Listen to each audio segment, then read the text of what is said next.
Hi guys! So today gagawa tayo ng ube ensimada. Yan kasi yung request ng kids ko kaya gagawa tayo yan. So naglagay na nga ako ng warm milk tapos yung instant dry yeast. Ayan, naglagay na rin ako ng itlog. And then powdered milk. Ayan, tinansya ko na lang yung ube food coloring ko. Or pag hindi nyo naman kamado, mga 1 teaspoon or 1 tablespoon pwede na. And then ayan, inad ko na rin yung all-purpose flour. Kung wala naman kayong all-purpose, pwede naman kayong gumamit ng bread flour. And then mix. Ayan, yung stand mixer ko. Or kung wala naman kayong mga mixer sa bahay, pwede nyo namang inid na lang using your hands. Pwede din naman. So, ayan nga, mix ng mix. And after that, nag-add ako ng butter. Kung wala kayong butter, pwede nyo gamitin margarine. Ayan. Pero mas gusto ko yung butter. At saka mix ulit. Ayan. Mix natin ng mga at least 4 to 5 minutes. Para talaga maging soft and fluffy yung dough natin. Ayan, nag-add din ako ng parang mga 2 tablespoon ng all-purpose kasi medyo wet yung dough natin, kaya yan lang para makuha yung mga nasa gilid-gilid. So pag ganyan na nga yung dough nyo, pag ganyan na siya ka-elastic, pwede na, maganda na yan. So sa bowl, nag-add ako ng 1 teaspoon ng vegetable oil. Ayan. Diyan natin papaalusahin yung dough natin. Tapos cover lang natin siya ng clear wrap.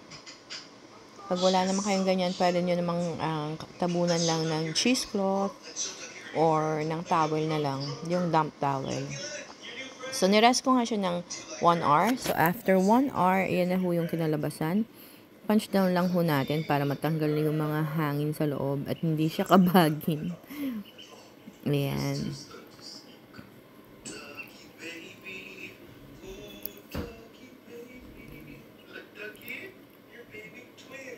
So yan, ready na siya para i-cut natin.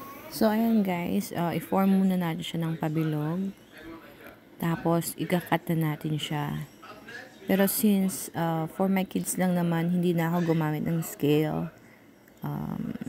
Tansyado ko na lang yung sukat na gusto ko. Pero kung gusto nyo or gusto nyo ibenta or kung gusto nyo ibenta, pwede kayong bumili ng scale. Pero sa akin kasi parang kamado ko na kung gaano kalaki or sukat ng dough yung gusto ko.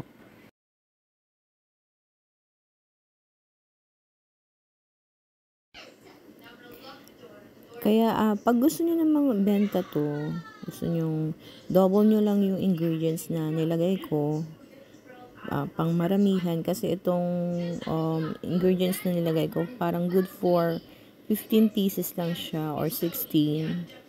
Pero dahil sa gusto ko medyo malaki kasi gagawa rin ako ng ensimada, So, medyo nilakihan ko siya. Kasi yun yung gusto ng mga anak ko, na lagyan ng butter sa taas with cheese and sugar.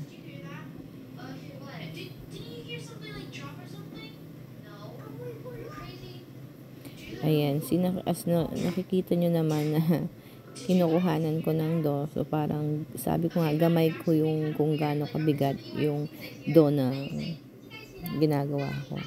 So, i-roll na muna natin. Pabilugin natin. So, ganyang shape. Pag nakuha mo ng ganyang shape, kasi lalagyan natin ng fillings.